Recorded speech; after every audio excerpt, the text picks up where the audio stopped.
to the declaration of Biafra, because that's when everything unraveled. Most of you understand the Aburi Accord. Events that led to it, but after the Aburi, until the 30th of May, things moved very, very fast. And therefore, I'm going to try and unmask as much of it as possible.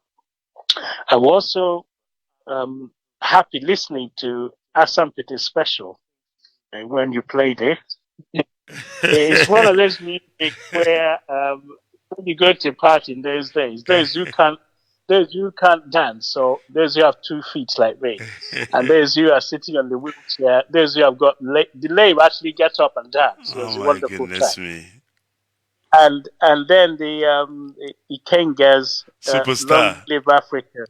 The interesting thing about that one was with the group of Biafran soldiers, when they got when the war ended, they had nothing much to do, no employment, so they formed bands, and that was one of the tracks from that group.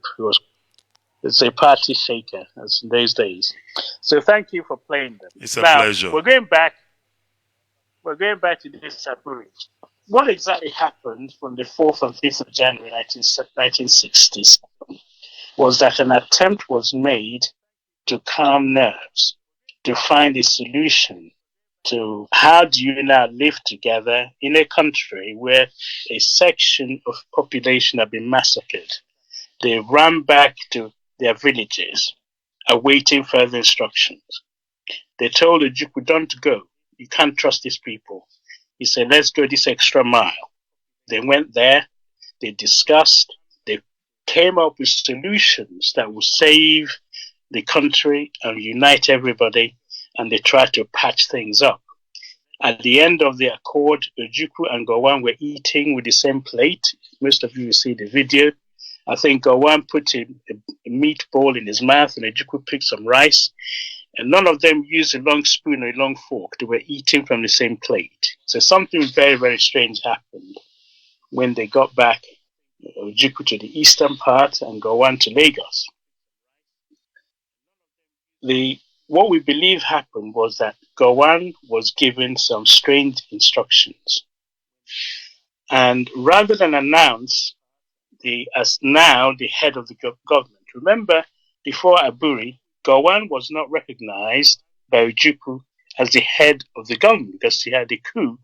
At that moment in time, the commander-in-chief, Major General J.T. Aguiyi was missing, although we knew he was killed.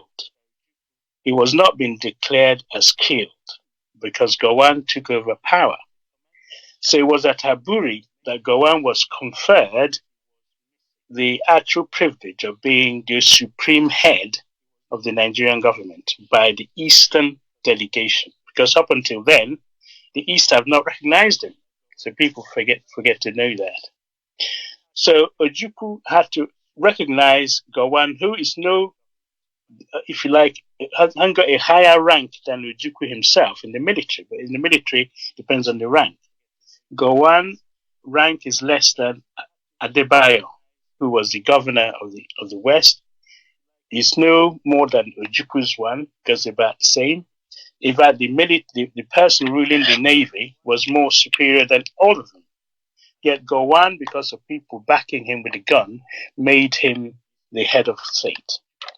So at the gunpoint, he was made head of state, but it was the Aburi that they all agreed, including Ojukwu, that he should be pronounced the head of state. When he got back, therefore, Ojukwu couldn't announce everything that was decided at Aburi. He had to wait for Gowon to do so. On arriving, rather than announce it, Gowon gave the impression he was ill. He had a cold. He couldn't make the announcement. People were looking at Ojukwu, what did you guys discuss? Ojukwu said, well, you just have to wait. It went well, we're okay, and so on and so forth. So, days passed by, nothing happened. A few days further, nothing happened. So, Ojukwu began to think, what is going on? So this is really where Nigeria unhinged. Because what was happening at this stage was Gowon was getting instructions from his permanent secretaries and perhaps from foreign people who were advising him that these three people decided that Buri is not going to work because it's going to be a way of dividing Nigeria, pushing them into a confederacy instead of one country united. But what they forgot was that what they decided at Aburi was a way of patching something that was broken. They are one country still, but what was decided was to have individual regions running their affairs. You can't have an Igbo person now going back to the north because Ojukwu told them to return and they were killed. You can't say that the second time. No one will listen to him. They've been chased out of Lagos. They can't go back. There's no guarantee for their safety. So there's a need for them to stay in their separate regions until temper cools. Okay? So that was what people misinterpreted as confederation.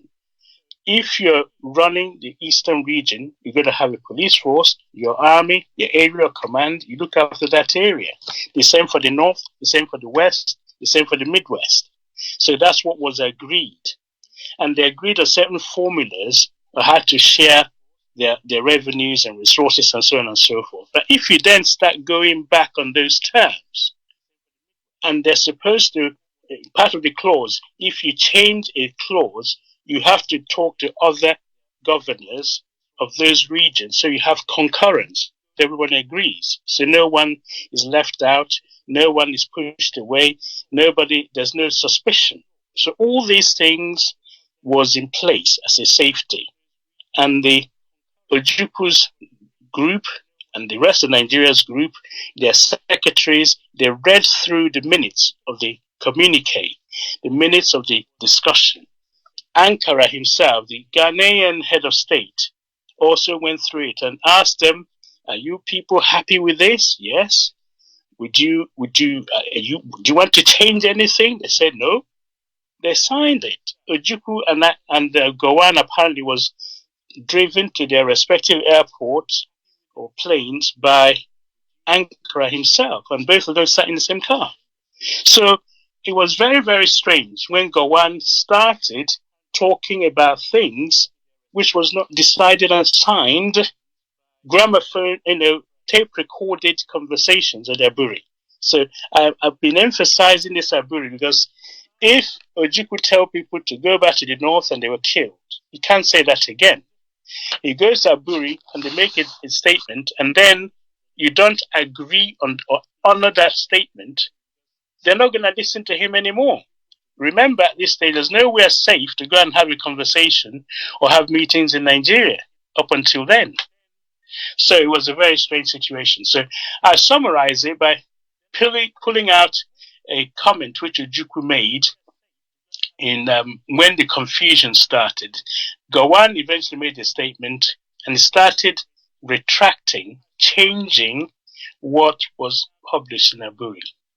So Ojukwu, I just pulled this out. He said, anybody who was present at Aburi meeting and has read the minutes, the communique, the statements, verbatim report, in other words, line by line, would be surprised that a person who calls himself a head of state, now Ojukwu talking about Gowon, could so deliberately mislead accredited representatives of foreign governments by saying that the implementation of each item of the conclusions required prior detailed examination by the administrative and professional experts in the various fields.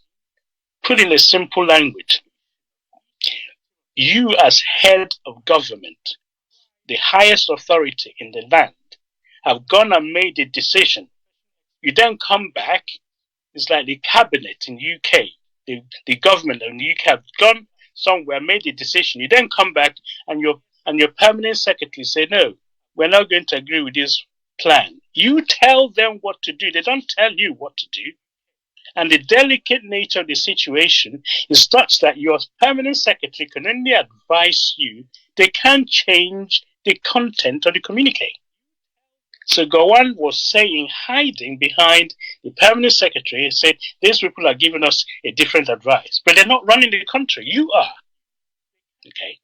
So the conclusions in Aburi were no proposals, but decisions. That's what Ojukwu is saying. They were not proposals. We're not proposing this is what we ought to do. These were decisions taken by the highest authority in the land. Okay. So this topic is called On Aburi We Stand. So if the highest authority in the land are taking decision concluded in Aburi, how can you then start changing it unilaterally? Remember, part of the content was if you change it, you have to get the concurrence. Everybody who signed the paper have to agree. You can't then change it unilaterally and expect everybody else to agree with you. So it doesn't work that way. So-called gentleman's agreement. They're officers and gentlemen. They should honor what they signed. Not that honoring it is going to devalue or put any other part of Nigeria into a, if you like, under bondage. By honoring it, you're respecting every part of Nigeria equally. You're not victimizing anybody. You're trying to soothe or find a balm for those who have been injured and try and alleviate their suffering.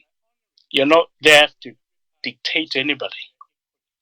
So then he says that what happened, in fact, Ojukwu was saying, was that specific matters, namely the decrees and section of decrees to be repealed, the mechanics of army reorganization, the question of rehabilitation refugees were referred to experts.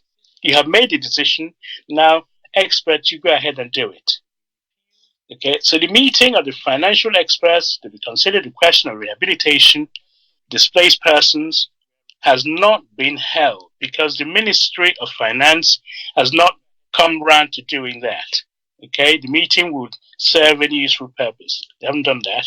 So the army experts met and reached agreements, but these were rejected. So the finance people have not met yet. Then Ojukwu continued to say, Lieutenant Colonel Gowon told the heads of missions, now this is very important. You are the head of government, so people want to know what happened in Aburi. Remember, the British want to get hold of this information because Nigeria was created by them. Nigeria is owned by them. Whatever decision you made, it's like you're having your own constitution. Every constitution prior to then was made in London. Your 53 constitutions, Macpherson's, Richards, all these constitutions were made outside Nigeria. Now this one, you're making it in Ghana.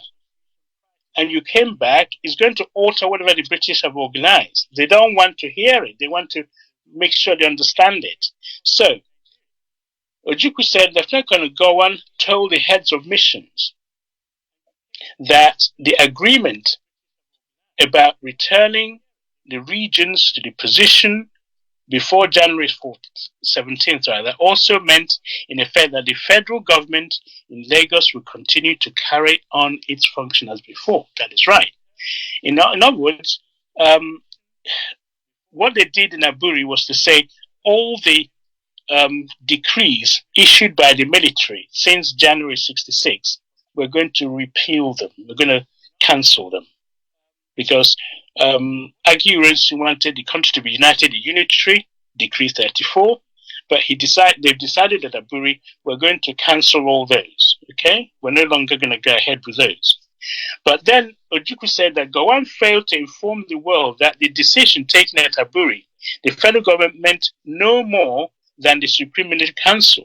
Okay, no one, of course, who knows the sort of advice Gowon was receiving in Lagos would be surprised by the suppression and distortion of the truth. So he said that Gowon has already started changing what was decided. So he says the actual Aburi decisions, for those who are following the history, reads as follows. Members, Ojukwu said, agree that the legislative and the executive authority of the Federal Military Council government should remain in the Supreme Military Council, to which any decision affecting the whole country should be referred for determination, provided that, were it possible for the meeting to be held, then the matter requiring determination must be referred to military governors for their comments and concurrence. If you make a decision, you got to allow all the governors to come together and make a decision. Okay?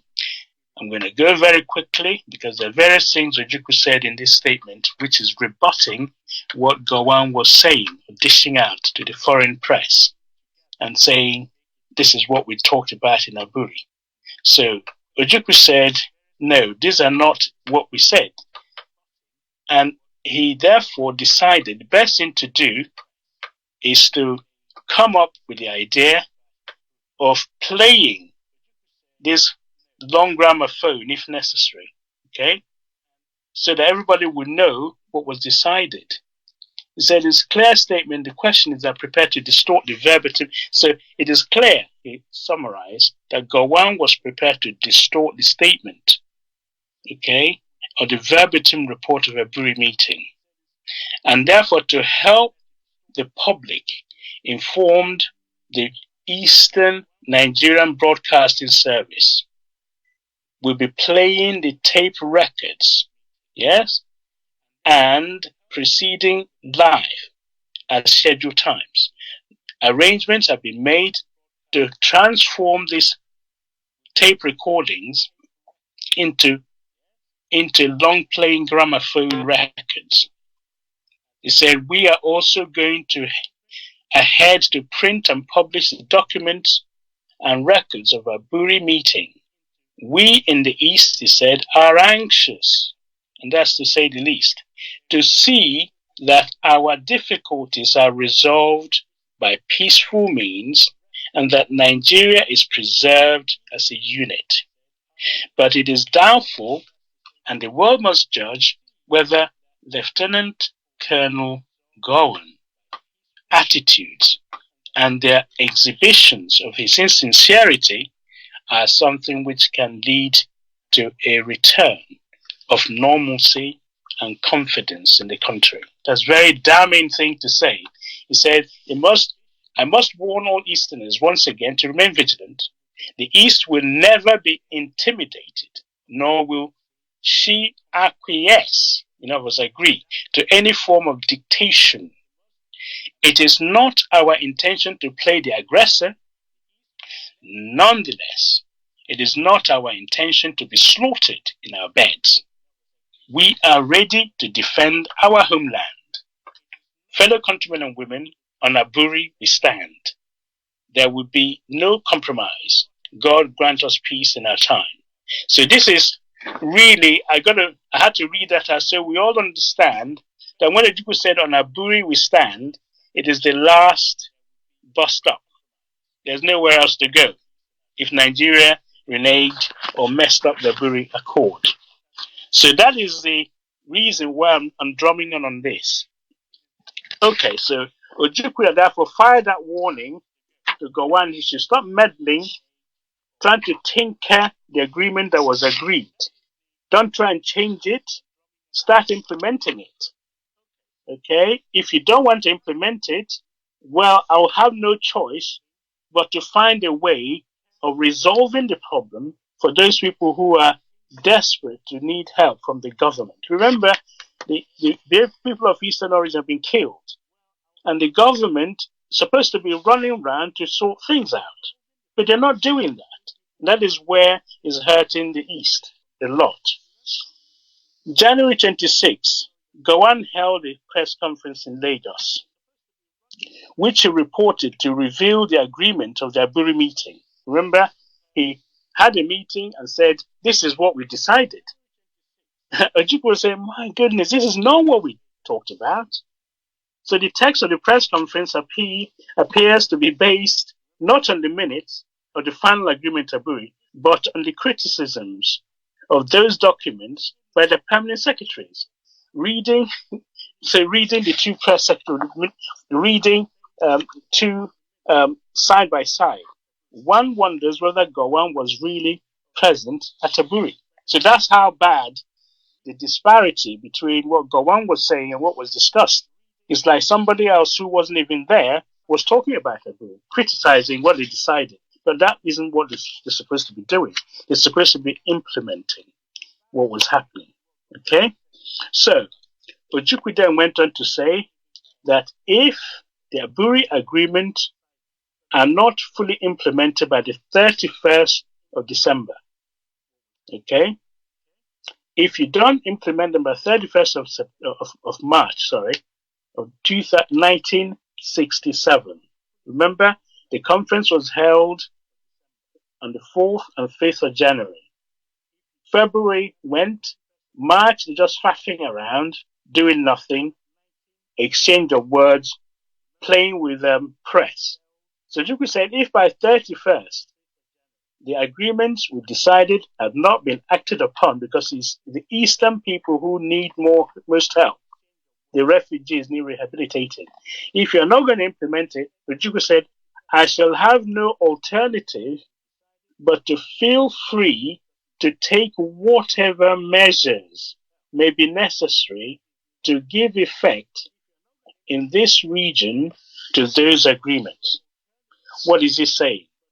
If the central government in Lagos are going to run away from their responsibility, I, Ojukwu, will do something to help those who are in desperate need of rehabilitation.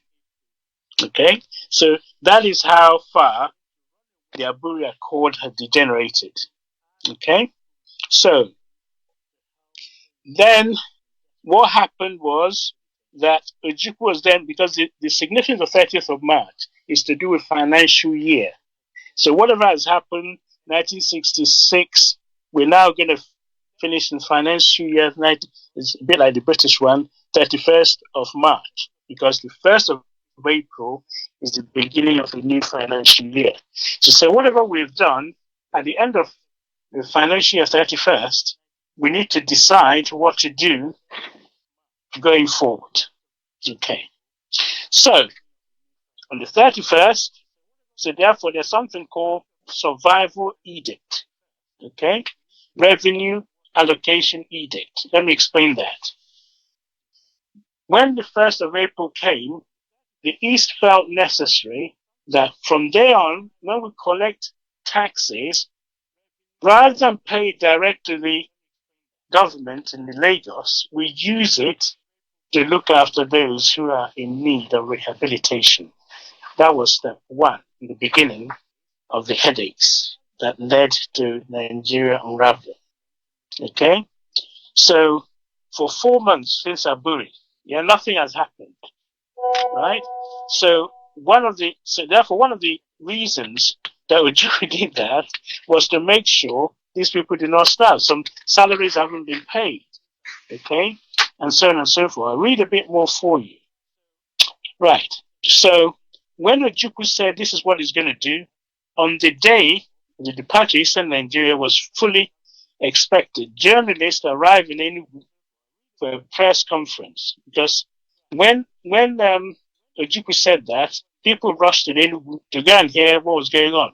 Okay? So, instead, they're still playing the last. They're still talking about one Nigeria. Ojukwu told them that he was issuing a revenue edict, appropriating all federal revenue collected in the East as a means of paying for the rehabilitation program. Remember, they've started a rehabilitation program, but no one was funding it. And Aburi Accord was supposed to fund it, but it wasn't. So Ojukwu had to collect taxes to fund it. So the decree did not affect oil revenues. Very, very important. Ojukwu didn't say those who are in the East collecting money and selling oil should pay me revenue direct. Nigeria will be threatened because they need that oil money. So Ojukwu is saying these are the tax we collected from people, company taxes and so on. Because the oil revenue, interestingly, is paid direct to Lagos. So Ojukwu was not asking for that. He's asking to collect tax and use the tax which he collects from the East, rather than handing over to the Lagos, use it for the rehabilitation. Okay.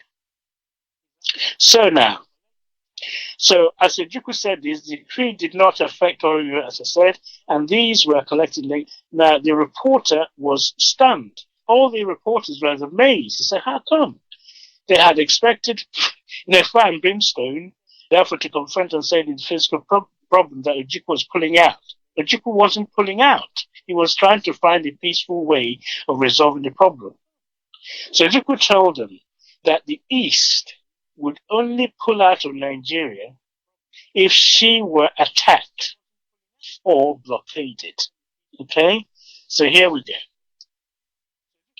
People rushed in to go and hear Ojukwu when he says, if by the 31st nothing happened, we'll do this. So they came and they want to hear, when are you pulling out from Nigeria? When is he seceding? They said, we're not seceding.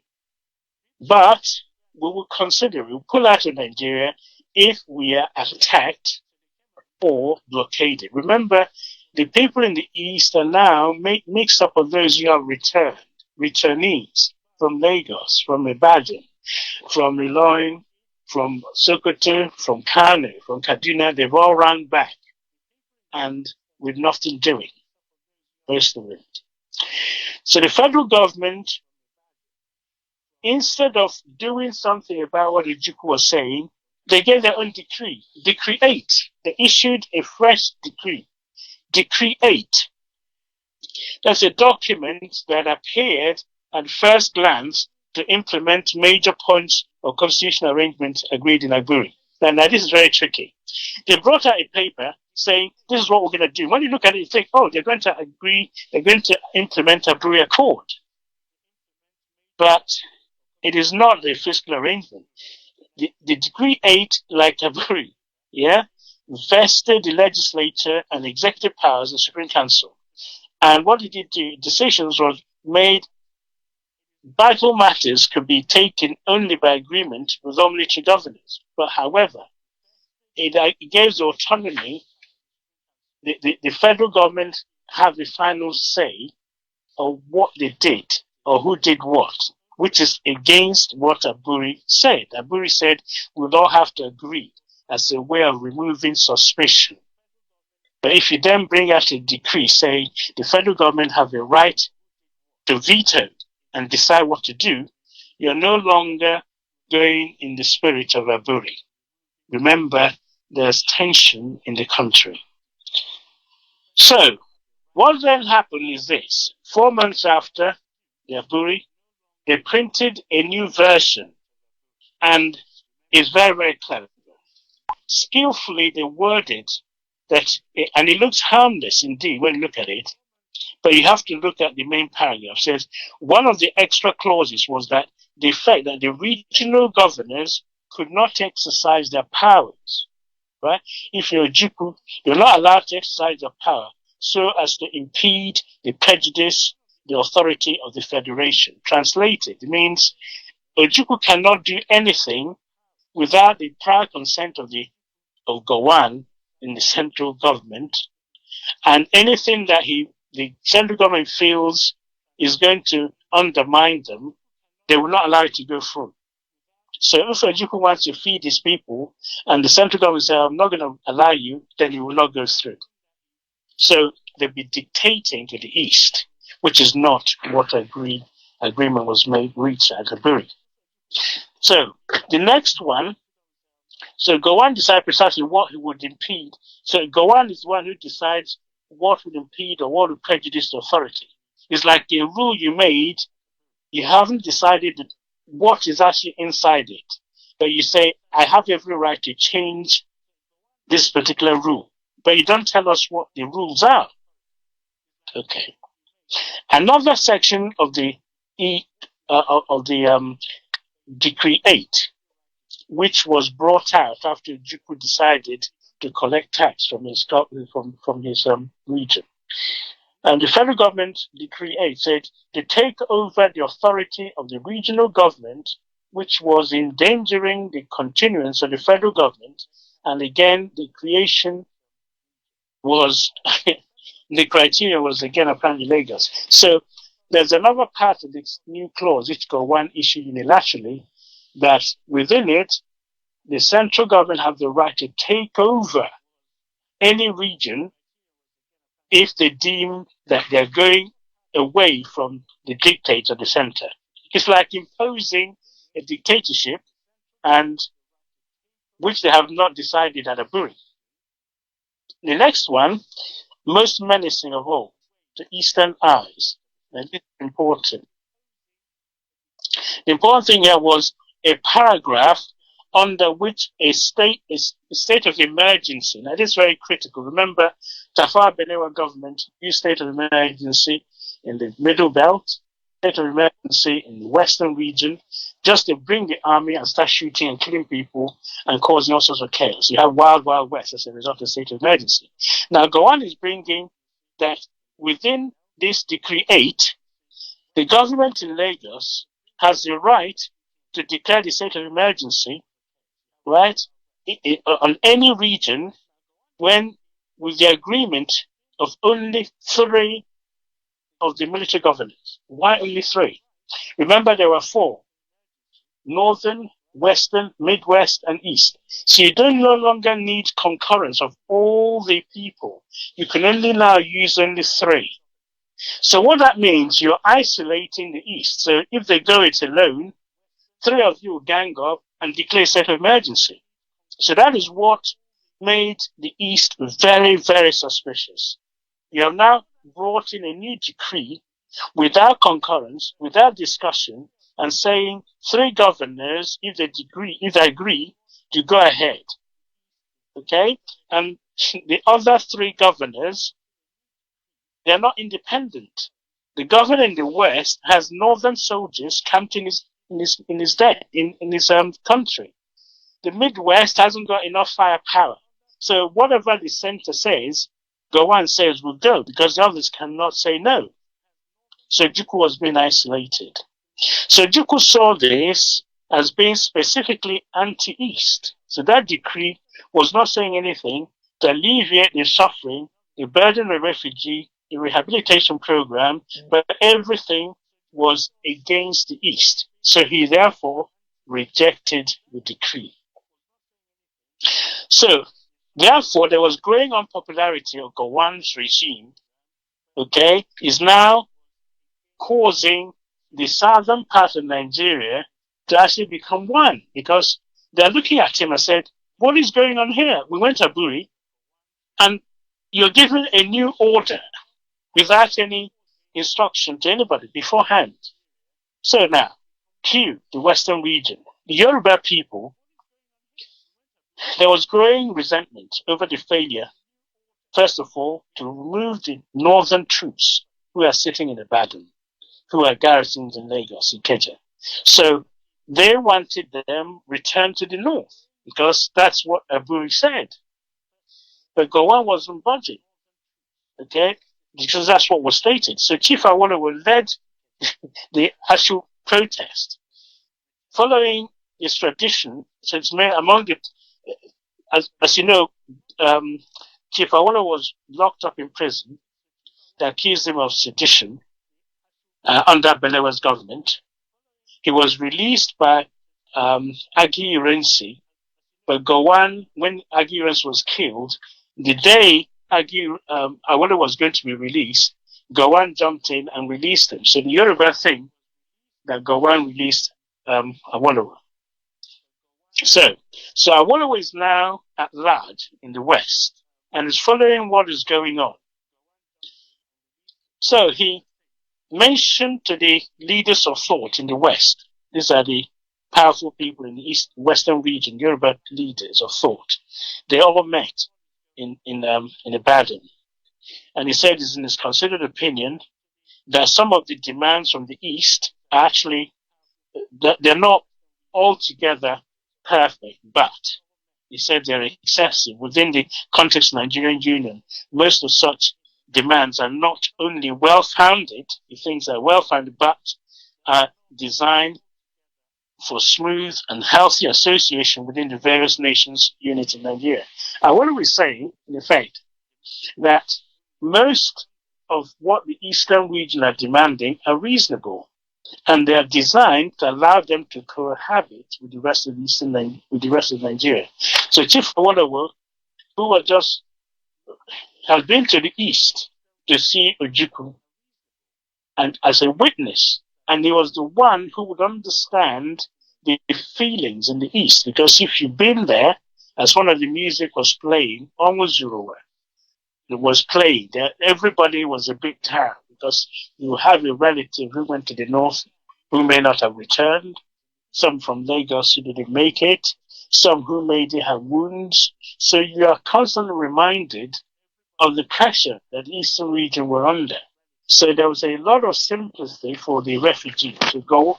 Awolowo, who went to the east to feel the pain of the east and understand their concerns and the anxiety over the Aburi Accord not being implemented. So to cut a long story not so short, Gowon said, Awolowo said, if the East decided to pull away by one reason or the other, by omission or commission, the West will have no choice but also consider pulling out of the Federation. So this rattled Gowon because he feels that if the East pull away, the West pull away, then Nigeria more or less is finished. And the Northerners, they will have a real job if they're going to attack the East, going it alone. Remember, Nigeria is on a tripod, North, East, and West. So if the North can get the West on their side, then they can bully the East. Likewise, if the East and West could come together, this handshake across the bridge, this River Niger, this handshake across River Niger, the North cannot dictate too much to those two together. So Gowon has a decision to make. Okay, so this is how he solved his problem. Remember that the North and the West were somewhat in collusion in this tripod thing, because the Obas of Yoruba land in October 66, they went up to the North to thank the emirs for not killing the Yorubas. Let me just explain that. Up in the North, there were Yoruba people and Eastern people. There were Westerners and Easterners. They were all in the North. The Northern pogrom, they planned to just get rid of the Igbos. Sometimes when the Igbos escape from their house and they run into the Yoruba, if you're lucky, the Yoruba person can help you if you're a real friend. If you're real enemies, they say you're not going to help you or they chase you out. So the Yorubas were large extent spared. Remember I said last time, you can tell if somebody is Yoruba, most of them have tribal marking. If they're Hausa, you also have tribal marking, but the Igbos didn't have so much tribal marking. So you can identify in that sense. So the Obas of Yoruba land, the chiefs and elders, they went up to the north and thanked the emirs for sparing the Yorubas. So that's number one. Now, so they're beginning to work together to make sure that their people are not, exposed to killings. But they have military camped in Ibadan and in Lagos, ready to pounce. These are the same military that was helping Tafawa Balewa's military. Tafawa Balewa's First Republic in suppressing the West because of the wild West, all the commotion that were going west. So I'm just saying that as by the way. Awolowo, therefore, Gowon and Awolowo need to work together with the Obas of the West to make sure the Yoruba people are safeguarded. So what then happened was that it was in late April. Remember, we started this talk from January 67. We're now in April. So Awolowo went and said that if the East pulled out, once again, the West would pull out. So this was a big, big problem for Gowon and the Northern and the those who are plotting and planning how to dominate Nigeria. So what the Northerners did then, because they can sense the feeling in the East, they can also sense the feeling in the West. So they have to find a way of dividing them. So what they did, the Northerners suddenly changed their mind and said that they will now welcome any plan to divide the North into more states, that's a master coup. If you say you're going to now make the North, allow it to be divided in many states, this is exactly what Awolowo was looking for. Because the North was like a monolith, one block. If you have a way of dividing them so they have different states, that will weaken them to allow someone like Awolowo in the East to operate. The North has always refused dividing the North. So the leaders in the North came up with this idea. Okay? They were before that irrevocably committed. They were not allowing any sense of talking about middle belt, far north or whatever. So for the first time, they decided they're now committed to creation of states. I don't know if anybody really appreciates the significance of this. So with that, that is the carrot that Gowon needs to weaken the growing link between Awolowo and Ojukwu. Okay? Because Awolowo loves to hear that the North could be divided into states. And the Northerners said this like carte blanche. North should be irrevocably committed to the creation of states, whether or not they are created elsewhere. Let me repeat that. They don't mind the northern region being divided into various states, and that is whether or not other states in other regions are divided into states anyway, because one of these states is bigger than the East put together anyway, if they divided them. So, on the basis of the stability of the North, also an entire federation, to urge the federal government to take immediate steps to set in motion the machinery for the creation of these states. So we are now around, I think, April 67. So the Northerners suddenly decided, we don't mind states being created, by the way. And you can create them without creating states everywhere else. So Gowon picked up on this complete change of heart. He picked up on that and decided that it would be a good idea to create new states. So Gowon now started talking about new state creation. This appealed or appeased Awolowo's sentiment. On top of it, Gowon approached Awolowo and made him the Commissioner for Finance and the Deputy Chairman of the Supreme Council in this new government, where he's bringing some civilians into government. So it's like a military, civilian, if you like, government, but no one from the East, of course. So you have in the federal government, Gowon bringing Awolowo in, and then he went and found Chief Enahoro, who was in prison with Awolowo. He's also been released. Chief Enahoro is from it's a minority tribe from the Middle West. So he brought him into the government. He brought in Joseph Taka, who is the mid-belt, actually, TV's, it's not the core north. So what Gowon did there was to widen and weaken the broad base in the north by pulling in, bribing Awolowo with the finance ministry job and chairman of this government, so that Awolowo is no longer going to go close to the east. He's divided them away from the east. In so doing, he isolated the east and pulled the government of Nigeria into one. So you have the north with the military and the western part now singing from the same hymn sheet. So that isolated the Ojukwu and the east.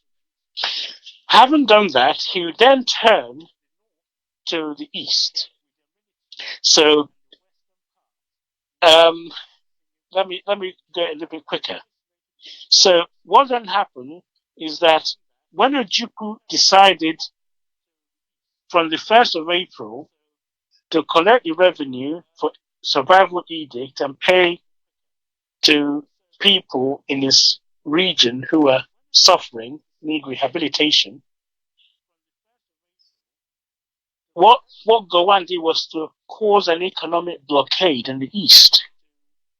He stopped the postal service. He did the postal orders, the cables, the telephone, the telex. So they have no form of communication. Why? Because it all goes through Lagos. So you can't communicate outside eastern Nigeria to other countries. So he cut that off. He brought the boat and is sure nobody should sail into the east. So he blockaded. So the east is now being cut off and the war hasn't even started. And as I mentioned in some of the talks, things like salt started becoming a scarce commodity because you're not importing anything. So an Ojukwu who's collecting tax to help rehabilitate his people, now finding there are no boats coming in and you can't phone outside to complain to anybody. And then on top of it, the planes coming into the east were also cut off. You're not allowed to fly in. Nigerian Airways was also banned from flying to the east. So you're already being surrounded and cut off. So Ojukwu then had another press conference with Reuters. And he said, I think we are now rolling downhill. Yeah? So he said it would take a great deal to halt the momentum. We are very close. Very, very close. What that means is that if you're now going to cause an economic blockade in the East, remember what Ojukwu said, there are two ways of killing somebody. You put a gun and shoot them, or you can starve them to death, which is, in a way, prophetic, because that's exactly what Nigerians use. They use starvation as a weapon of war. He's blockaded these people already, cut them off from international contact, and the war hasn't even started. So Ojukwu was saying, if they invade us or blockade us, we will succeed. It's like Gowon is taking, each time Ojukwu says something, Gowon tightens the noose, and try to push him towards secession. It's like he's being pushed away from Nigeria. But Gowon at the same time is securing the Western part to support him in this coming war. Okay? Someone would ask what's happened to the Midwest. Well, Midwest said they were going to be neutral. Ejo was neutral. Ejo is the military governor of the Midwest. He wasn't getting involved. He wanted his zone to be neutral. So, we're now May 20th.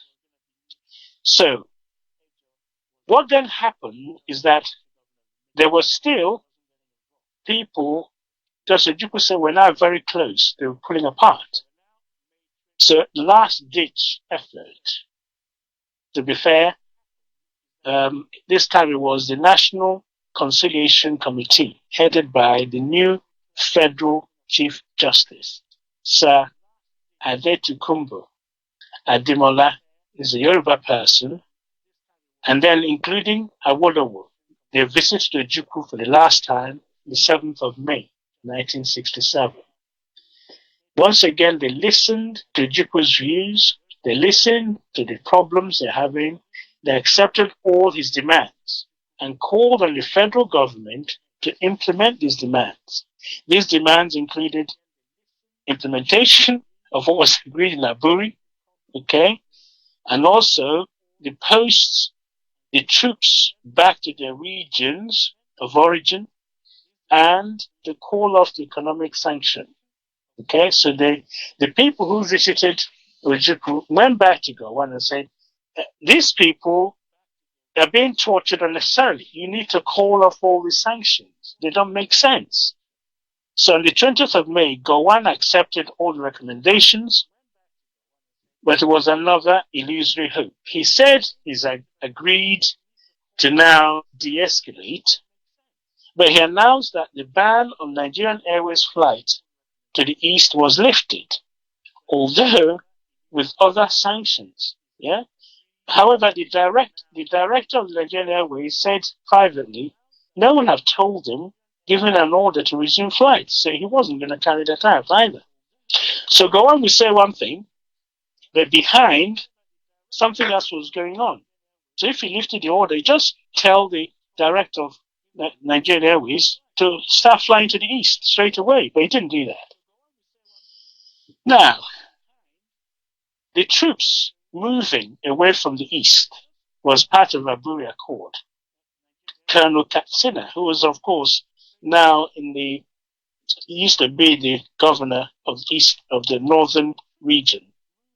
He was made the chief of staff when Gowon became the commander-in-chief, as he made himself. So Katsina then flew from Kaduna to Ibadan and informed the troops that they were going away from Ibadan. What did he do? He moved them to Ilorin. Ilorin, as you know, is in Kwara State now, but it's really next door to Ibadan. Yeah, Ilorin is on the same road, a throwing stone away from the border between west and north, and within the snap of the moment, they can return back to Lagos and to Ibadan. Yeah, so although the troops are moved away from the west, they're not too far away. If they need it, they can return immediately and start doing whatever it is they want to do. Okay, so what's happening in the east? Well, the clamor in the east, most people, if you listen to that song, Onguzuruwa, they're still mourning, they're still feeling rejected. So they're asking Ojukwu, please pull us out. We've had enough. We can't go on like this. So the clamor for Ojukwu to become too hard for him to bear. So on the 26th of May, 1967, he called over 300 members of Constitutive Assembly of Chiefs and Elders. Yeah, 335 of them. They all gathered in to find out, what do we need to do now? If we leave things as they are, we have to answer to the dictates, for one, and they will be telling us what to do for the rest of our lives. If we assert our autonomy, it's going to be tough because there's going to be a lot of hardship. So Ojukwu gave them all the options that if they assert their autonomy and declare self-independent, it's going to be hard going. But that's the only way, if you like, to consider surviving. So this is really where we are. So you've seen all the steps that was taken after Buri to now 26th of May, when these people gathered to decide the fate of the people in the East, whether to continue in Nigeria or to find a way out and start afresh. These people are the ones that built Nigeria.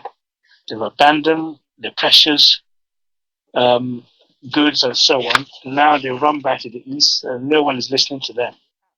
So it's very, very critical, the next step. So when they met on the 26th, it was a 2-day conference. They deliberated, and as I said in the previous talks, the voting was unanimous, and it's from every nook and cranny of the eastern region. No one was left out. Whichever tribe you are, whichever region, province, you were well represented. So it was a unanimous decision on the 27th to pull out eastern region and make it a sovereign state called Biafra. So they gave Ojukwu the mandate. As soon as that meeting ended, Gowon declared the state of emergency. So they have given Ojukwu the mandate. Ojukwu didn't declare it immediately. What happened was Gowon decided to push the button. On the 27th, on the same day, he came on an emergency announcement. There will now be an emergency. I've taken over.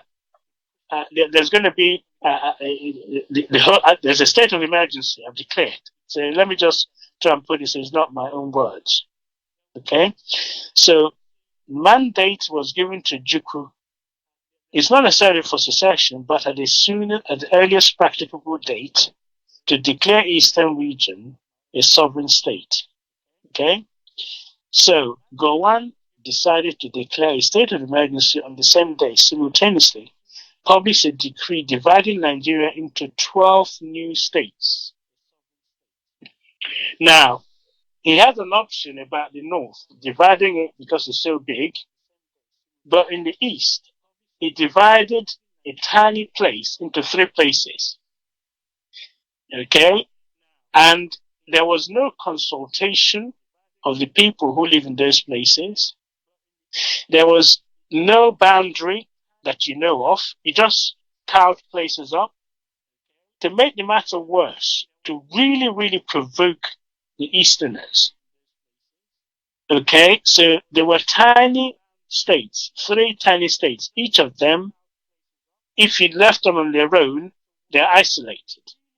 And the East Central State, which he called, is where he joined a dot and said this is now where the Easterners of the Igbo origin are going to be. He removed Port Harcourt away from them, which is an Igbo state, and made it the capital of River State. As I said before, Port Harcourt, in effect, and most people will know, used to be an Owerri province, was built by both the Igbos and the riverine people. So to suddenly come and carve it away from the Igbo people, their houses there, some of them have abandoned everything and some have housing. So it was very, very difficult. So the government, in the same broadcast, okay, he announced the imposition of a blockade. He reimposed the blockade. So what Gowon had done there is like an open challenge. Ojukwu, you've now been given a mandate, but I dare you to secede. Who would have thought in Aburi we discussed no use of force? There should be unanimity when we decide things. In other words, you consult people before you divide them into states. None of this. Gowon was deliberately rolling out program after program of challenge. And the world turned around and said Ojukwu was rebelling. You see, it was twisted round. So it was like an open challenge. You can't provoke anyone more than Gowon provoked the East. Yeah? So I dare you people to do your worst. I want you to succeed. Yeah? So that is really where we are. So for the short period, so this is what Gowon said. Decree 8, he said, has been abrogated. Decree 8 has some elements of Aburi. He cancelled it. And he says it's now going to take full powers, an emergency declaration for the short period, quote unquote, for the short period necessary to carry out the measures which are now urgently required. What exactly is urgently required now? Yeah, people have had a meeting about how they're going to carry on associating with a part of the country. You said now as a state of emergency, you're going to come in and do what you like with your army, and you dare them to secede.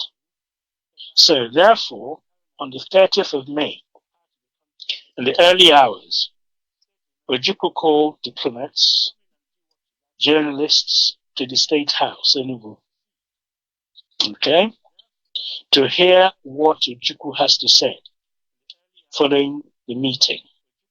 This is, of course, Declaration of Independence of Biafra. And I'm going to read it out in full because it's a significant day for every Biafran. So you understand the setup from Aburi, all the goings on, all the, if you like, bad faith, pushing the Easterners instead of helping to, them to overcome the wound and the suffering and the pain. And this music, Onwuzuru, was playing. They have so much pain. They have been rejected in the country they helped to build. And now you say to them, I dare you. I've divided you now into 3. Okay? I didn't ask you where the boundaries are. I'm just going to say from now on, your river state, your cross river state, your East Central State. So Ojukwu then called all his press, and this is what he said. Fellow countrymen and women, you, the people of Eastern region, Nigeria, conscious of the supreme authority of Almighty God over all mankind, for your duty to yourselves and posterity, aware that you have no longer, that you can no longer be protected in your lives and in your property by any government based outside Eastern Nigeria. Believing that you are born free and have certain inalienable rights which can best be preserved by yourselves. Unwilling to be unfree partners in any association of a political or economic nature, rejecting the authority of any person or persons other than the military government of Eastern Nigeria to make any imposition of whatsoever kind or nature upon you, determined to dissolve all political and other ties between you and the former Federal Republic of Nigeria, prepare to enter into such associations, treaty, or alliance with any sovereign state within the former Federal Republic of Nigeria and elsewhere on such terms and conditions as best to subserve your common good, affirming your trust and confidence in me, having mandated me to proclaim on your behalf and in your name that Eastern Nigeria be a sovereign independent republic. Now, therefore, I, Lieutenant Colonel Chukwuemeka Odumegwu, military governor of Eastern Nigeria, by virtue of the authority and pursuant to the principles recited above, do hereby solemnly proclaim that the territory and region known as and called Eastern Nigeria, together with their continental shelf and territorial waters, shall henceforth be an independent sovereign state of the name and title the Republic Biafra. So there you have it. Biafra came into existence, and it's all about security of the people. Thank you. All right. Brilliant. So, Mazi, Thank how you. many more minutes have I got? I think we are over the minute. Mazi, Yes, but I think you're wrapped up in time with the declaration. are you with me? Yes. Can you hear me? Yes, I can hear you. Can you hear me? Oh, all right. Mazi, are you still there? Let me unmute myself. Just a second. Yes, you can hear me now, right? Yes, we have declared Biafra. Yes. It's come into existence. Yes, and we are going to declare. Right. We are going to declare it again for the second time. Yeah. Okay. Thank you very much, Mazi. And we are going to leave it here for today. The time is yes, and then of course I don't know what you're gonna be touching on next week on part 6. Okay, I'll talk about what happened after Biafra was declared. All right. Because the next step is the war, isn't it? When the war starts. All right. Okay. So grateful. Thank you, everybody. Thank you very much, Mazi. Thank you very much. You don't know, this means a lot to us. We are unlocking, many years of history, and that indeed counts for all Biafrans. Thank you very much. Thank you. Take care. So all right. There was euphoria when it was declared. Everybody was so pleased. You can now start afresh. Thank you. Thank you very much, sir. And of course, I will fulfill your last request again, which is the second song. I'm sure you will listen on the background. Thank you very much, Mazi. Thank you. All right, that was Dr. Justice Okachi Lois, of course, giving us the history 101 of Biafra, and this was part 5. And of course, we are looking forward to part 6 coming up next week. We are not going to stop with this. We will continue, of course, until we know exactly what happened, how it happened, who said what, and who didn't say what. It is very important for us to to understand and know all those things, because it's going to be in our archive when Biafra comes, and even our children will also have to listen to this great history. All right, before I go right now, I need to take us out with this song. And of course, this is the song that the doctor himself requested. And I want to say thank you, Biafrans, all for listening. And thank you. We will be back again next week by the grace of Chukwoke Kabiama. Please join us next week here on Radio Biafra for yet another history lesson 101. Biafra lesson part 6. My name is Mazi Chukwonoha, signing off from here. Goodbye and God bless Biafra.